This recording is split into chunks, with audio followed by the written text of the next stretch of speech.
welcome to Midday Update. Coming up are the headlines for the day.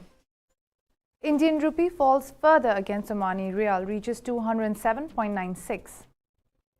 Meteorite exhibition inaugurated in Dhofar Governorate. Indigo to add more flights between India and Oman. 13 killed in Ecuador prison riots. Ghana declares first outbreak of deadly Marburg virus. India will play its due role in advancing global food security. Pakistan's Yasir Shah produces one-leg ball of the century to clean up Sri Lanka batter Mendes. Dates for 2028 Los Angeles Summer Olympics announced. Those were the headlines. Now for the local stories for the day. Indian expatriates in Oman are running to exchange houses to remit their money as rupee depreciated further on Tuesday. The exchange rate of Indian rupee per Omani Rial reached almost 208. The exact value of Indian rupee per Omani Rial reached 207.96 according to the currency converter XE. On Tuesday, the rupee hit yet another historical low and touched the key psychological level of 80 against the US dollar. Among the Nifty 50 stocks, 29 were in the green and the rest in the red, National Stock Exchange data showed. Consistent depreciation in the value of the rupee has been weighing on the domestic stocks. A depreciation in the rupee is typically negative for foreign investors. We expect a rupee to remain volatile this week and could hold its key support level of 80.5500 on a closing basis, said brokerage Prithvi Finmart. Further, reports suggest that phone and gadget maker Apple, planning to slow hiring and spending, is likely to have subdued stocks in India and other Asian markets. For the first time in the Sultanate of Oman, Meteorite's exhibition has been inaugurated at the Museum of Frankincense Land in Dhofar Governorate. Oman News Agency reported that the Ministry of Heritage and Tourism inaugurated the exhibition of meteorites at the Museum of Frankincense Land in the Governorate of Dhofar for the first time in the Sultanate of Oman, as a translation of its efforts to introduce the importance of meteorites and their investment and diversify the museum system to enhance heritage and tourism destinations in various governorates. Indigo airline will operate 4 weekly flights from Charan Singh International Airport to Muscat International Airport and 2 weekly flights from Trivandrum International Airport to Muscat International Airport. Oman Airports are the following in a statement. Oman Airports congratulates Indigo Airline on the launch of 2 new destinations coming from Chaudhry Charan Singh International Airport to Muscat International Airport with 4 flights per week, and from Trivandrum International Airport to Muscat International Airport with 2 flights per week, wishing them more progress and safe journeys. Those are the local stories. We'll take a short break and we'll be back with the international news. Stay tuned.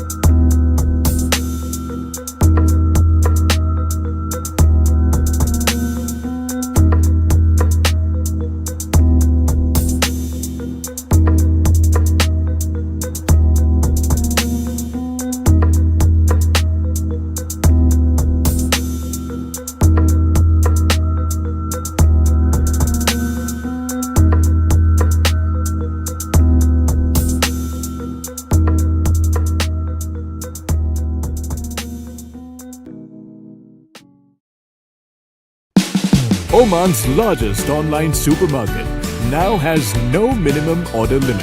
From grocery to household items, Rafiq has everything that you want. Enjoy worry-free shopping with over 8,000 products to choose from and get it delivered straight to your doorstep. Rafiq, you order, we deliver.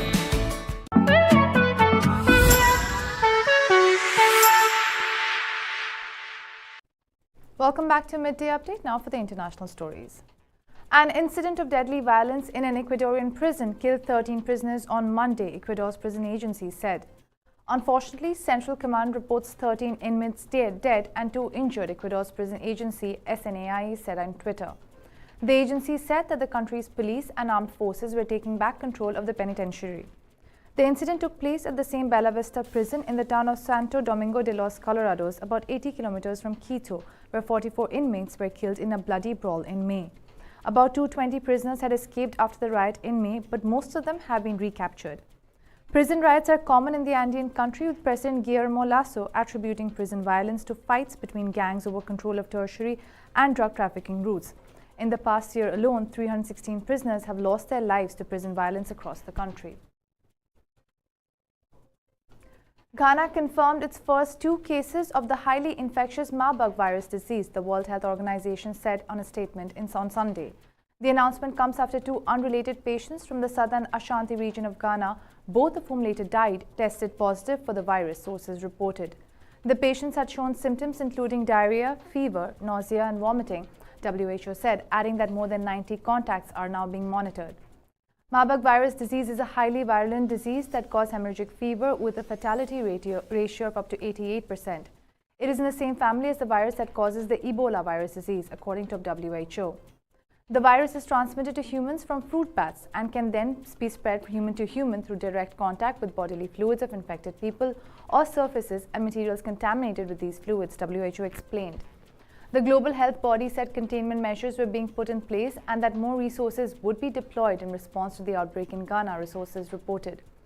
WHO also warned that without immediate and decisive action, Marburg can easily get out of hand.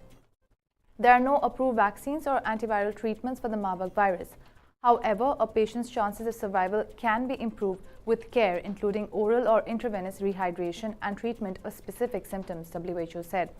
The Ghana Health Service has urged the Ghanaian public to avoid mines and caves occupied by fruit bats and to thoroughly cook all meat products before consumption to help reduce the risk of spreading the virus.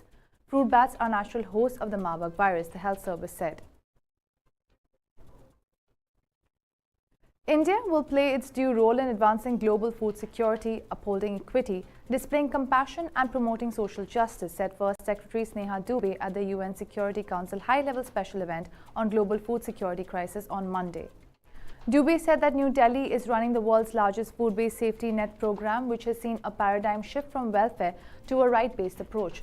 To achieve targeted delivery during COVID-19, food assistance to 800 million people and cash transfers to 400 million people were provided by the government, she added. India's midday meal program continues to tackle unnourished in-school children by ensuring the provision of healthy meals. A nutrition drive has also been launched, especially for vulnerable groups, including women and children.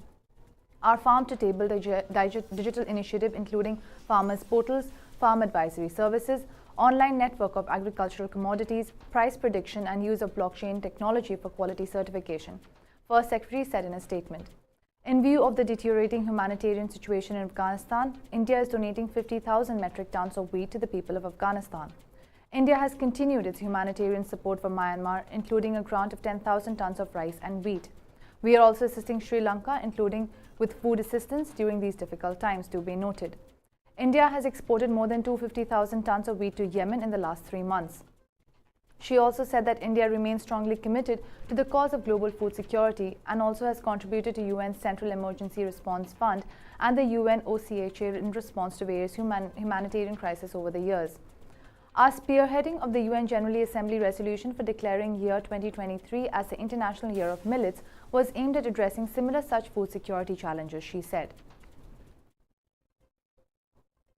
Those are the international stories. We'll take a short break and we'll be back with the sports news. Stay tuned.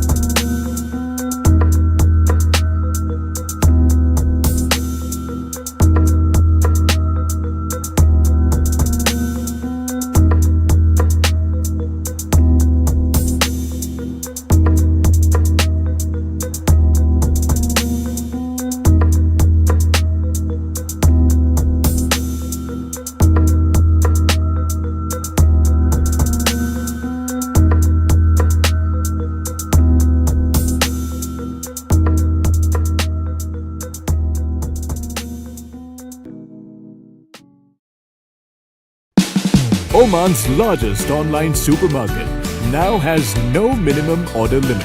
From grocery to household items, Rafiq has everything that you want. Enjoy worry-free shopping with over 8,000 products to choose from and get it delivered straight to your doorstep.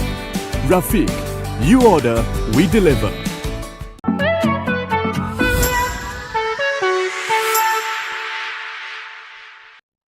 Welcome back to Midday Update. Now for the sports stories. Pakistani spinner Yasir Shah on Monday produced a Shane Warne-like ball of the century to dismiss Sri Lankan batter Kusal Mendis. Shah produced the speech of delivery during the first test against Sri Lanka at Galle.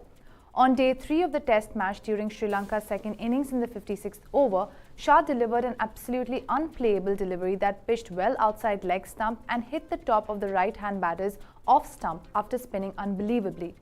Mendis was left shell-shocked and he walked back to the pavilion for a well-made 76. The ball was a perfect tribute to Aussie spinner Shane Warne, who produced a pretty similar delivery back in 1993. The late leg spinner achieved this feat during the first test of the Ashes series against England at Manchester in 1993. The ball landed wide of leg but spun so much that it knocked over the off stump of England's batsman Mike Gatting. The batter stood at the crease in disbelief and it took him a couple of minutes to process what had actually happened to him.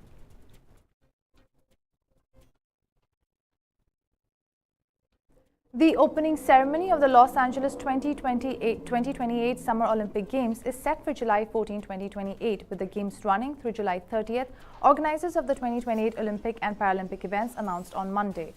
In addition, the 2028 Los Angeles Paralympic Games will kick off August 15, 2028 and close August 27, said LA28, the Los Angeles Organizing Committee for the Olympic and Paralympic Games 2028. Today marks the official countdown to the LA28 Olympic and Paralympic Games, said five-time Olympic medalist and LA28 Chief Athlete Officer Janet Evans in a statement.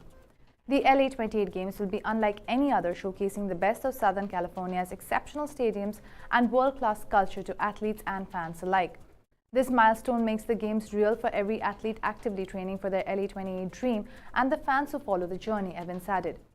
LA is an ambitious city of endless possibilities, and the Games will reflect our community, said LA28 Chairperson Cassie Westerman in the statement, noting that Los Angeles will provide the perfect backdrop to host the biggest cultural, sporting and entertainment event in the world. Organizers said the LA28 Games will use existing world-class stadiums and sports venues across the Los Angeles region, ensuring a sustainable and fiscally responsible event. The LA28 Games will feature more than 3,000 hours of live sport across 8,000 events in more than 40 sports. 15,000 athletes are expected to compete in the Olympic and Paralympic Games in Los Angeles, according to LA28.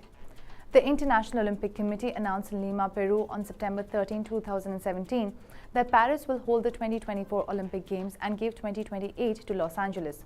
The IOC decision has made both the two cities three-time Summer Olympics hosts, as Paris hosted the Games in 1900 and 1924 and Los Angeles hosted the Games in 1932 and 1984. Those were all the local, international and sports stories for the day. For more updates, stay tuned and keep watching TTV. You've just heard the live feed from the TTV studios on TFM 95.4. Let's talk.